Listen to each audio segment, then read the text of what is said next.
بسم اللہ الرحمن الرحیم۔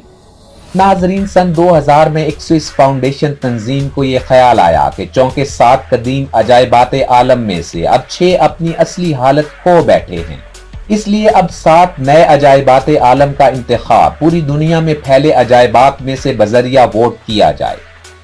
چنانچہ 2007 میں نیو 7 ونڈر فاؤنڈیشن نامی تنظیم نے سوئس برنارڈ ویبر کی سربراہی میں اس انتخاب کا اہتمام کیا۔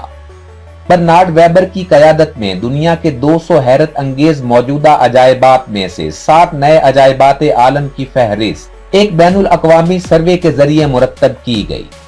اس سروے کے ذریعے دنیا بھر سے 10 کروڑ لوگوں نے آن لائن اور SMS کے ذریعے اس اچھوتے انتخاب میں حصہ لیا۔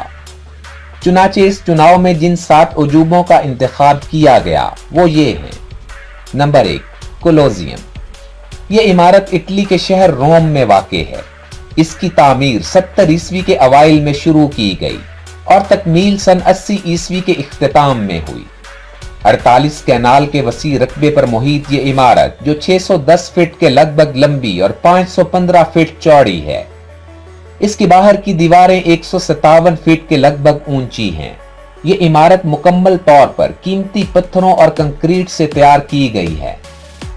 ایک زمانے میں یہ عظیم روم کی پہچان ہوا کرتی تھی، مگر اب یہ گردش زمانہ کے ہاتھوں زلزلوں کی نظر ہوتی ہوئی ایک تباہ حال حالت میں روم کے سب سے بڑے سیاحتی اور تاریخی مرکز کے طور پر جانی جاتی ہے۔ ماہرین کہتے ہیں کہ اس میں بیک وقت 80,000 تک لوگ بیٹھ سکتے ہیں۔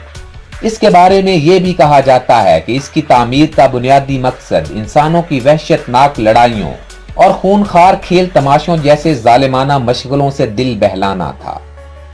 نمبر 2، چیچن اٹزا۔ چیچن اٹزا میکسیکو کے صوبہ یکاتان کا ایک قدیم شہر تھا جو سن 600 قبل مسیح میں مایا تہذیب کے لوگوں نے بسایا تھا۔ اس شہر کو مایا تہذیب کا مرکز اور معاشی گڑھ تصور کیا جاتا تھا کیونکہ یہ ایک بہت بڑا کاروباری مرکز ہوا کرتا تھا۔ چیچن اٹزا دراصل مایا زبان کا لفظ ہے جس کے معنی ہیں اٹزا کنویں کے منہ پر۔ یہاں پر بے شمار تاریخی عمارتیں ابھی بھی اپنی اصلی حالت میں موجود ہیں۔ یہ عمارتیں فن تعمیر کا منہ بولتا ثبوت ہیں، اسی لیے ہر سال 15 لاکھ سیاح میکسیکو انہیں دیکھنے آتے ہیں۔ Number 3، Machu Picchu. Machu Picchu 7 عجائبات عالم میں شامل ہے۔ اسے عرف عام میں انکا تہذیب کا گمشدہ شہر بھی کہا جاتا ہے۔ یہ شہر ملک پرو کے کسکو صوبے میں واقع ہے۔ یہ سطح سمندر سے 7,970 فٹ بلند ہے۔ یہ شہر انکا راجا پیچا کوئی نے 1438 سے 1472 عیسوی کے درمیان بسایا تھا۔ یہ شہر انکا تہذیب کا گڑھ تھا، مگر بدقسمتی سے انکا لوگوں کو یہ شہر تقریباً 1 صدی بعد ہی چھوڑنا پڑا جب اسپینی لوگوں نے یہاں کے مقامی باشندوں کے خلاف جنگ شروع کی۔ پھر تقریباً 5 صدیاں یہ شہر تاریخ کے اوراق میں گم رہا۔ آخرکار سن 1911 میں اس شہر کو اس وقت شہرت ملی جب امریکن تاریخ دان بنگم ہرم نے اسے دوبارہ دریافت کیا۔ تب سے ماچو پیچو سیاحت کی دنیا میں جگمگانے لگا۔ چونکہ شہر کی اکثر عمارتیں تباہ ہو گئی تھیں، اس لیے 1976 میں یہ فیصلہ ہوا کہ شہر کو اصل حالت میں بحال کیا جائے تاکہ آنے والے سیاحوں کو اس شہر کا وجود سمجھنے میں آسانی ہو۔ نمبر 4، پیٹرا شہر۔ پیٹرا موجودہ عرب خطے کا قدیم ترین شہر تصور کیا جاتا ہے۔ یہ شہر ملک اردن کے جنوبی حصے میں واقع ہے۔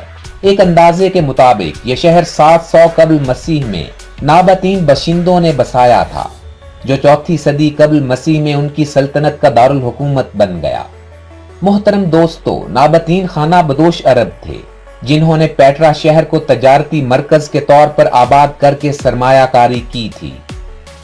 اس تجارتی شہر سے نابطین حکومت نے کافی آمدنی حاصل کی اور پیٹرا ان کی دولت کا مرکز بن گیا۔ نباطینی سلطنت 1 صدی عیسوی میں رومن سلطنت میں ضم ہو گئی اور یہ 106 قبل مسیح میں اپنی آزادی کھو بیٹھی۔ رومن حکومت نے اس شہر کا نام عرب پیٹرا رکھ دیا۔ بعد میں کئی صدیاں یہ شہر زوال پذیر رہا، یہاں تک کہ سن 1812 میں اسے ایک سیاح جوہان لوڈوگ برکارڈ نے دوبارہ دریافت کیا۔